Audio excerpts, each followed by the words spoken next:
Annyeonghaseyo. I'm Demarchlier. I'm Arielle. And we're Soju for Two. So the next review we're going to be doing is Dream High, and this came out in 2010. And we have 16 episodes in this drama, and so the major cast, so there's a lot of cast, there's 6 major players in this drama. So the female lead, Suzy, plays Go Hae-mi.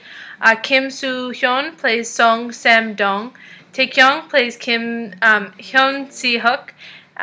Woo Young plays Jason. Yu plays Kim Pil-suk, and Ham Un-young plays Ham Bucky. Okay, so with the characters in this, now there's like, those are the main Dream High, like those are the main, you know, kids, and then there's like extended cast of teachers, there's the extended cast of family, and then there's the cameo appearances in this one. So what's great about this one, before we get even into it, Yeah. so a lot of the major casts are K-pop stars. So we have like stars from T-ARA, we have Yui, which is she has a solo career. We have 2PM members, and we also have members from Miss A. Miss A, yeah. So Susie's and Miss A.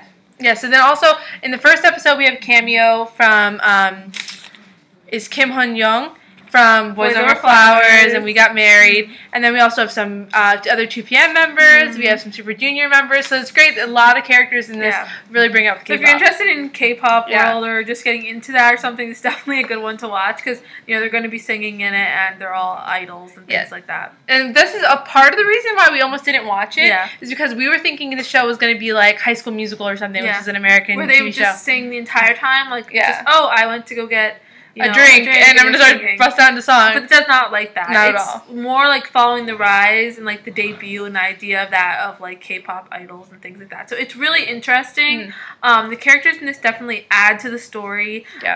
When, you know, I thought the 6 main did a really good job. I mean, I think that the weakest character was probably Becky, which is played by what's her name? So we have Un-young.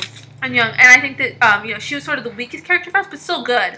You know, and this was, I think, a great cast of really like dynamic young, you know, people. Stars. Yeah, the reason we didn't like her as much in this role is just because we felt the other actors were just really compelling, and she wasn't quite as compelling for us. But we did really like her though. Yeah, no, and we thought Suzy did a great job. Amazing job she's for her young, age, and she just, I felt like you really identified with her, even though she's kind of a weird character. You know, and by the end, you like totally understood why she was feeling the way she did. Yeah, so I mean, with chemistry with this one, it's amazing. I mean, so the major leads are awesome. There's sort of 2 love stories going on, and so you have the Jason and Yui, her character is Pil-suk, and so that means that's great. Those 2 are as good as the main love triangle that we have going on. So there's a really great romance. Not to mention the teachers add a lot to it.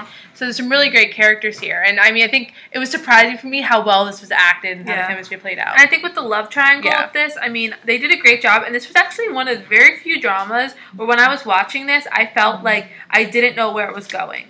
So, you know, like, a lot of the dramas, we talk about second lead syndrome, you know, there's guys that we, like, oh, we really wanted to end up with them.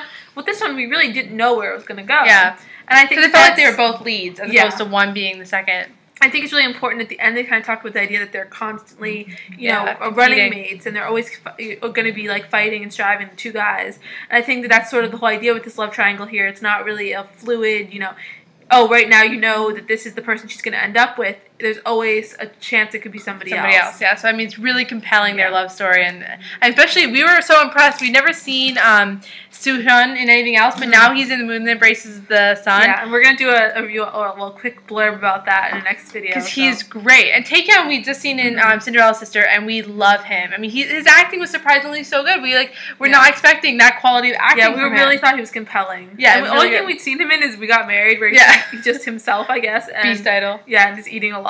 So, obviously, better job. Much better than this one. Okay, so the mistaken identity, misunderstanding, it isn't so much about, I think, like, mistaken identity. I mean, not really in the romance of it. Like, those mistaken identities or misunderstandings is really with, like, the family, extended cast, and the idea of, like, a lot of stuff having to do with her teacher and her parents, her mother and father.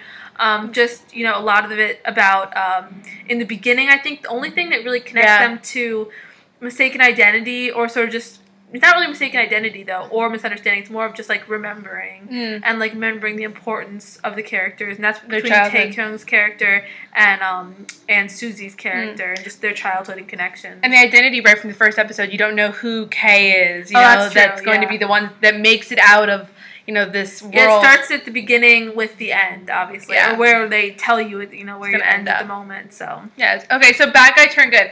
So it really isn't like the major leads aren't really bad. I mean, they're all like really working hard. The only sort of bad guy, which is Woo Young, and I love him. He's not really a bad guy, but he's just sort of a little bit of a jerk. But then the EOE like love story is. I mean, what I thought with Bad Guy Turned Good, it's not really like that because it's more of just them growing up and growing up in a way of like really becoming spectacular and like kind of the difficulties they're dealing with that and everything. Yeah, so I mean, it's clear they're all going to be idols because they're all ridiculously good looking and great.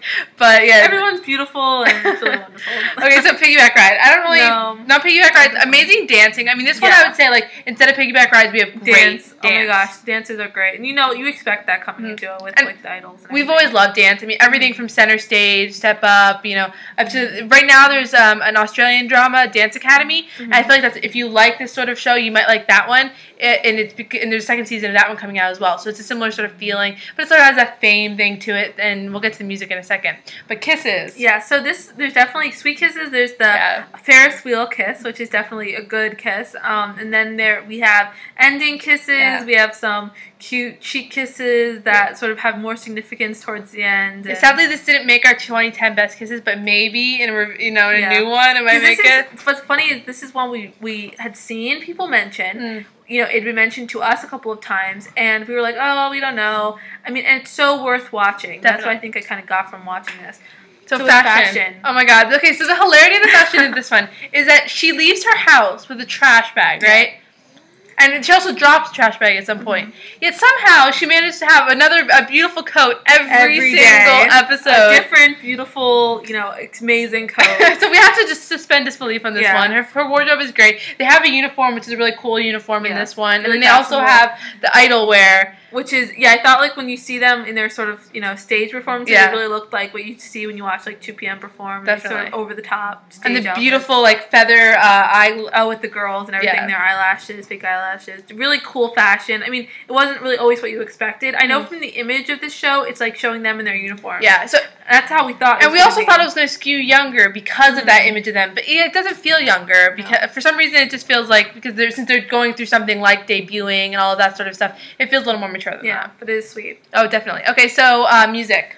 Clearly the music is great. I mean, and the thing is, like, so everyone sings and in really kind of ways that make sense. Nothing's, like, embarrassing. No. That was kind of my issue with, like, watching Dream High. I thought, oh, this is going to be corny, but it really wasn't. I mean, the music was great. The theme song is unbelievably catchy. And what's great about this one, we've mentioned in a lot of other videos, we sort of get disappointed when they play the same song over and over again, whereas this one has a lot of different songs. I mean, they definitely play the Dream High song, like, they sing that a few times. The story, but they sing other songs. There's constantly different music. There's, like, Wonder Girls and 2PM. He sings at the karaoke. Yeah, and, like, SNSD and things like that. I mean, they're sort of playing songs that are, like, applicable to whatever they're doing at the time. Yeah, so there's lots of great music in it for K-pop. If you really like K-pop, and we were just getting into K-pop, so this is a great introduction for us.